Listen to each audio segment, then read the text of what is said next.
Awalnya majalahnya namanya Asri dan dia lahir di tahun 83. Tapi saya mulai mencoba menulis tentang pentingnya negeri ini punya sebuah majalah itu sekitar tahun 80-an, di saat ayahnya anak-anak waktu itu mengambil sekolah di Universitas Brawijaya di Malang, dan saya tinggal di sana bersama anak pertama saya umur 2 tahun. Saya harus bisa mengisi waktu yang biasanya di Jakarta dengan aneka ragam itu di sebuah desa bernama Dinoyo, ya, di dekat kota Malang. Dan dalam masa itu saya berpikir bahwa di negeri ini yang begitu beragam kearifan lokalnya, sangat sayang sekali kalau kita tidak menjaganya dan memeliharanya dengan baik. Oleh karena itu saya teringat dengan sahabat saya, orang tuanya itu Bung Tomo di Surabaya, dan ibu yang mempunyai banyak buku-buku mengenai masalah arsitektur, interior, taman, seni, lingkungan, dan macam-macam. Dan pada waktu itu beliau punya bukunya yang berbahasa aneka ragam. Ada yang bahasa Inggris, bahasa Itali, bahasa aneka ragam bahasa asing terutama, ya. Dan memang Indonesia belum punya majalah semacam itu, dan saya tahu beliau menyimpannya di gudang waktu saya masih SMA. Di saat itu saya sudah selesai sekolah, saya kuliah di arsitektur lanskap, sehingga saya sekelas juga dengan anak Bung Tomo yang pertama. Kalau SMA saya sekelas dengan yang nomor 3, waktu di kuliah saya sekelas dengan yang pertama di Trisakti. Waktu saya menikah dan punya anak, itulah kesempatan saya pertama kali terfikir bahwa Indonesia itu harus punya bacaan untuk memberikan pelajaran kepada masyarakatnya. Tentunya bukan buku, dia harus berbentuk majalah yang sifatnya kontinu. Nah, saya pikir saya bisa melihat dari buku-bukunya Bung Tomo, dan saya terharu oleh beliau. Buku itu dihadiahkan. Tadinya saya niatnya pinjam aja, kan itu buku bagus-bagus, berwarna, bagus di zaman itu ya, tahun 80. Pokoknya kita belum punya, mereka sudah punya.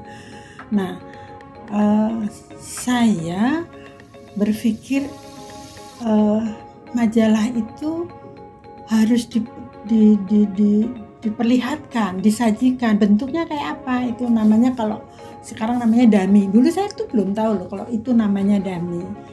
Dan saya, karena saya mendengar bahwa saya akan diberi majalah itu buat saya, jadi itu kan punya saya majalahnya, boleh dong saya gunting-gunting. Itu saya gunting-gunting, tempel-tempel. Dan pada saat Bu Tomo datang nengokin saya, dia kaget, loh kok majalahnya digunting-gunting. Saya juga jadi kaget. Terus saya cerita, ini kalau saya nggak pakai ini nggak kelihatan bagusnya gitu loh. Terus saya cerita pada beliau kenapa saya kepengen Indonesia punya majalah semacam ini. Karena Indonesia budayanya bermacam-macam, dan itu harus saling dikenalkan, dan itu hanya bisa diberitahukan melalui majalah. Kapan mau dibikin bukunya nggak tahu, orang masih sekolahnya 2 tahun kan. Pokoknya penting ngisi waktu. Jadilah dummy dari majalah tersebut. Belum ada namanya. Waktu itu saya berpikir namanya Eksotika.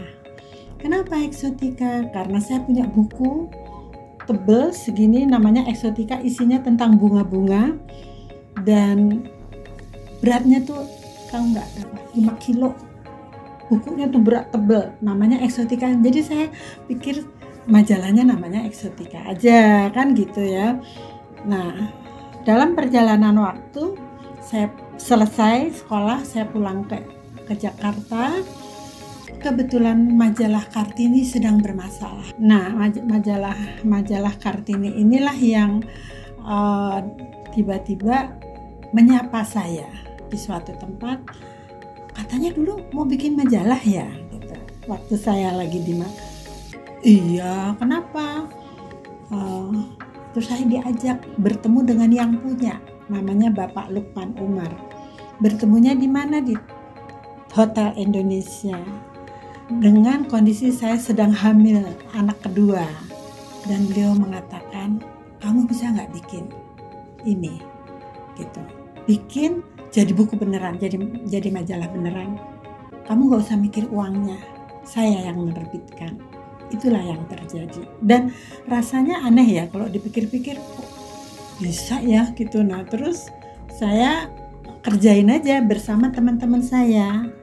Teman-teman saya itulah yang kemudian teman-teman saya ini juga bersama-sama membuat majalah Asri, dan juga saya diajak Ibu Tomo mengerjakan yang disebut tadi Taman Perdamaian Dunia Suryo Mojopahit. Itu berhubung-hubungan karena rasa hutang budi. Nah, proses selanjutnya si majalah ini waktu mau diberi nama, waktu saya bilang kasih eksotika, itu mah nama kosmetik, jangan eksotika dong. Terus apa dong ya? Kan saya nggak habis pikir ya. Tapi memang mungkin karena saya baru pulang dari Jawa ya, jadi sering menyebutkan kata-kata asri. Kalau asri gimana? Saya setuju itu. Jadi yang setuju nama asri itu adalah Bapak Lukman itu, daripada eksotika. Itu nama ininya aja, penerbitnya. Jadi penerbitnya Exotica Enterprise. Nah terus jadilah saya mengumpulkan teman-teman di rumah. Saya nggak punya kantor, jadi mereka kerjaannya di rumah. Kita harus bikin langsung 3. Kalau 3 udah jadi, baru nomor 1 diterbitkan. Nanti bikin nomor 4, nomor ini diterbitkan. Jadi kita tidak pernah terlambat. Ya, memang itu ilmunya orang bikin majalah ya. Jadi saya bikin bersama teman-teman di rumah saja, dan akhirnya nomor pertama terbit Asri. Waktu nomor pertama terbit mungkin mengagetkan orang karena dia baru pertama kali. Makanya saya selalu di waktu itu dikatakan Asri yang pertama dan terdepan.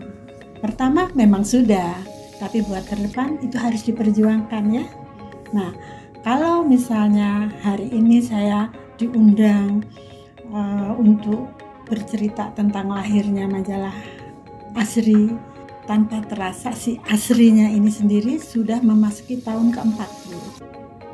Dan 40 tahun itu bukan sebentar ya.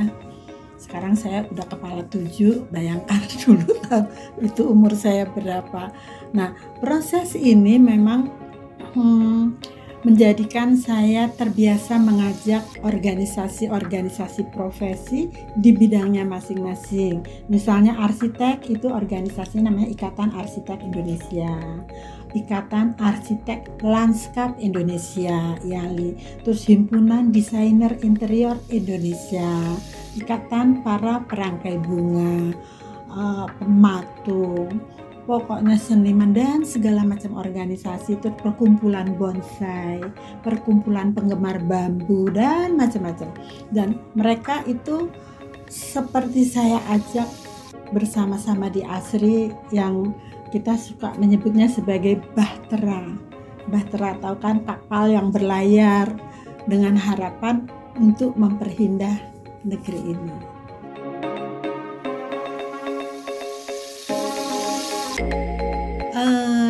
Nama Asri itu pada saat majalahnya diterbitkan oleh yayasan. Di dalam perjalanan waktu, majalah-majalah atau penerbitan itu harus diawasi oleh pemerintah, sehingga mereka memberikan pilihan untuk mengganti nama dari si majalah supaya dengan izinnya adalah surat izin usaha penerbitan pers. Kalau dulu kan namanya surat izin terbit aja, sekarang udah jadi itu. Nah, dan di saat itulah tahun sekian itu saya menerbitkan menjadi Gria Asri. ya, terbit sebagai Gria Asri, dan di dalam perjalanan waktunya sampai zaman kemarin, di mana semua majalah nyaris karena adanya pokoknya paperless, semua pokoknya nggak ada kayak gitu-gitu kan, semua hampir koran-koran juga semua berhenti. Nah, saya juga dibilangin ini mumpung masih terjual baik dan segala macam, gimana gitu. Terus diputuskan setelah majalah Gria Asrinya kita tutup, dalam arti kita tidak menerbitkan lagi sama sekali ya. Kita waktu itu masih kira-kira hampir 1 tahunan tuh online gitu ya. Tapi semua bertanya, kok kayaknya kalau majalah itu nggak terbit dalam bentuk yang bisa dipegang, cetak, nggak enak. Makanya terbitlah majalah dengan nama baru lagi, yaitu Asri Nesia. Asri Nesia itu bagaikan mengasrikan Indonesia. Jadi dalam prosesnya sampai dengan hari ini kita memang memutuskan terbitnya bukan sebulan sekali seperti halnya majalah Asri maupun Gria Asri, tapi ini 2 bulan sekali.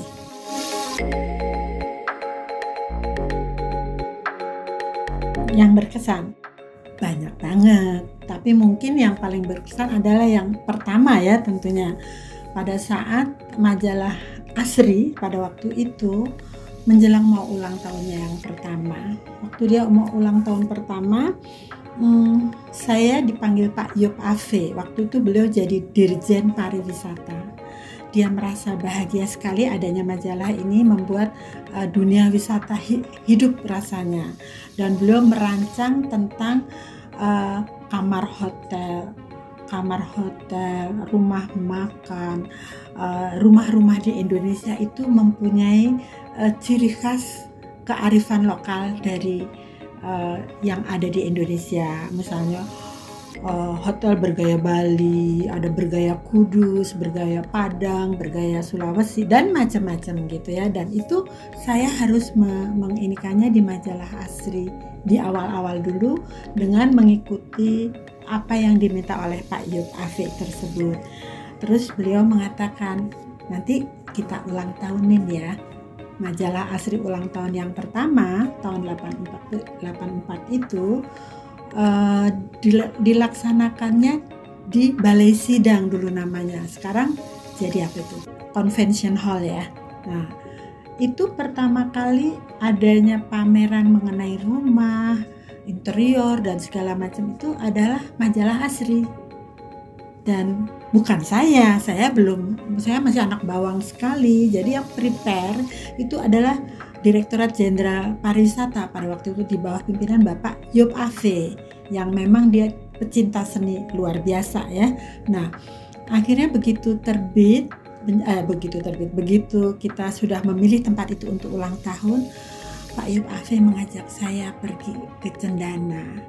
Cendana itu tempatnya Ibu Tin Soeharto, Ibu Negara. Kamu cerita deh sama beliau dan bilang mau nggak beliau jadi hadir di acara ini. Majalah Asri mau bikin acara pameran yang begini-begini. Saya diajarin berbicara tentang itu, kearifan lokal dari luar biasanya Indonesia, kebinekaannya Indonesia. Dari zaman itu pun kita selalu disampaikan hal tersebut.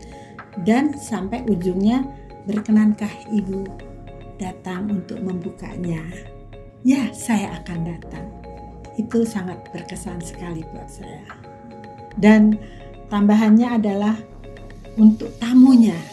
Kan kita mengundang Ibu Negara buka sebuah pameran gede. Tamunya siapa tamunya? Oh, tamu yang utama adalah saya diajak rapat di Departemen Luar Negeri, di mana di situ para dubes diundang. Dubes dari negara yang ada di Indonesia, dan yang berbicara dengan kami adalah pendampingnya, chaperon dari si dubes-dubes itu. Jadi untuk diundang di acara tanggal 9 Februari tahun 84 yang lalu tersebut. Jadi itu memang kenangan yang indah buat saya dan agak nggak pernah kepikir gitu ada ibu negara membuka majalah Asri yang pertama.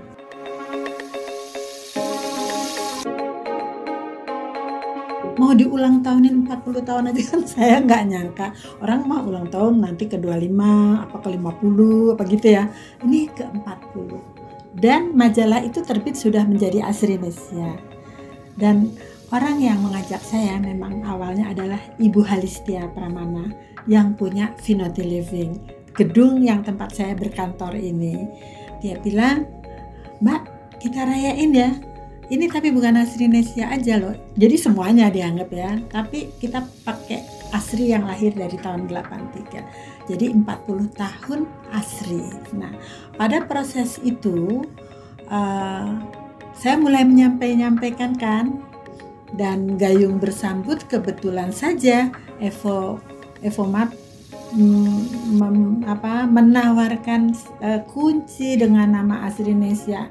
Tadinya kan saya juga nggak kepikir kan kalau mau mengajak yang 40 tahun, tapi begitu yang di sini serius dan saya menyampaikan alangkah bagus ya kalau itu bisa dijadikan launchingnya, memperkenalkan produk itu ya yang mau dikasih nama kerjasama kita di ulang tahun ke-40 gitu. Mudah-mudahan pasti manfaatnya banyak buat orang banyak.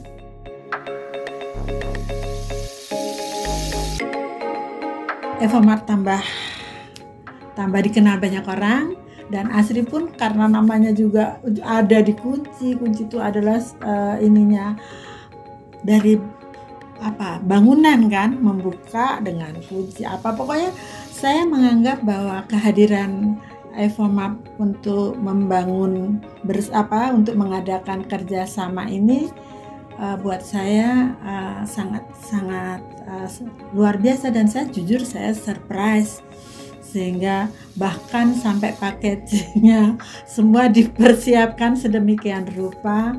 Saya sangat bersyukur sekali dan harapannya itu kita semua menjadi maju.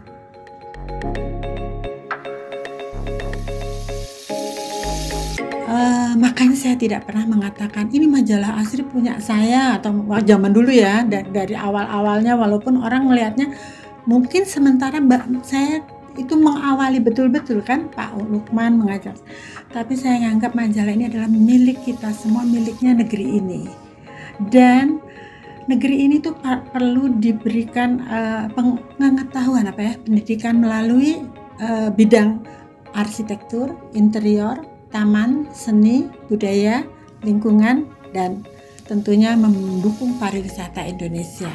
Dan harapan saya Asri untuk hal tersebut harusnya paling terdepan harusnya.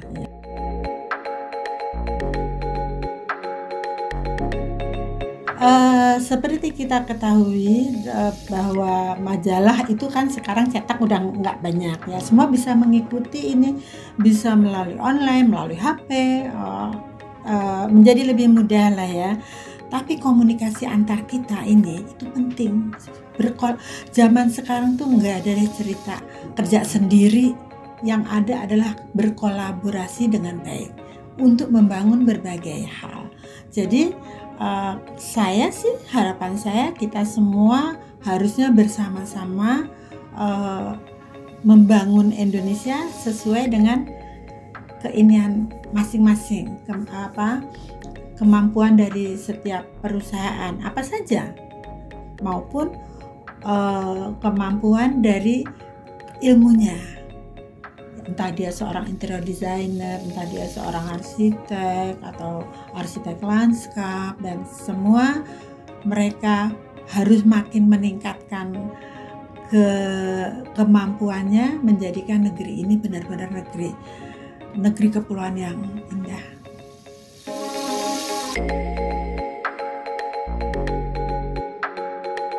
Kalau saya sih nggak pernah berharap yang terlalu jauh-jauh ya. Majalah ini terbit dibaca orang, terus orangnya itu ketemu saya bilang, aduh seneng deh lihat majalah Asri ini, itu aja saya udah bahagia kok. Saya nggak kebayang yang apa lagi ya, yang seperti apa lagi ya. Enggak. Tapi memang betul loh, teman-teman saya kebanyakan yang sekarang ini itu dulunya mahasiswa. Mereka mahasiswa dan saya tuh kan dulu baca majalah Asri itu waktu masih mahasiswa, gini-gini kita bikin acara di sini. Saya terharu, saya tetap aja segini-gini aja rasanya ya, nggak tua-tua kayaknya. Rasanya itu bersyukur dan sebenar-benarnya yang paling saya tuh terharu ya adalah itu bukan kerja saya. Saya percaya banget ini adalah kerja Tuhan. Kalau Tuhan berkehendak dan kita benar-benar berserah kepadanya, yang kelihatannya sulit menjadi tidak sulit. Saya tidak pernah merasa kesulitan untuk hal tersebut.